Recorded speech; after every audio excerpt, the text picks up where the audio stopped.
Dhamnagar press club वरिष्ठ सांबादिक Pramod स्वाईंकर mobile चोरी को नहीं स्वाईं धामनगर थाना एक एतला दायर करथिले किंतु दुखर विषय एतला कॉपी रे केस नंबर पाइबा परिवर्ते एएसआई कैलाश परिड़ा पाखरु पाइले अश्लील व्यवहार जहां समाजर चतुर्थ स्तंभ कहथवा सारा गणमाध्यम प्रति अपमान सृष्टि करिछि जहाकु विरोध करी धामनगर प्रेस क्लब रो समूह सांबादिक माने आईआईसी निकट में एएसआई कैलाश परिड़ा विरोध में तुरंत कार्यानुष्ठान पई दाबी करा जायछि। मो सरकार रो भूमिका जदि गप होई थाए तेबे भद्रक जिलार समस्त गणमाध्यम राजरास्ता को ओह्लाइबा पई चेतावनी दैछन्ति।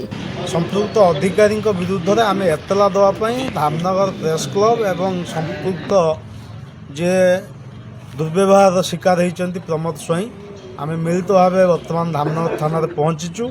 संपुक्त अधिकारी विरुद्ध में आम आज एतला दायर करुचु एवं आम दाबी करुचु संपुक्त अधिकारी विरुद्ध में कठोर कार्यानुष्ठान हो।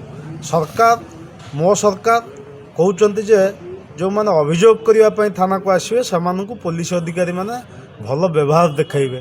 आम गणमाध्यम कार्यरत प्रतिनिधि आम प्रति जदि यही दुर्व्यवहार करा पुलिस अधिकारी द्वारा ताले साधारण लोक थाना केते न्याय पाउथुबे ये कथा को आपण मैंने बुझीपारे।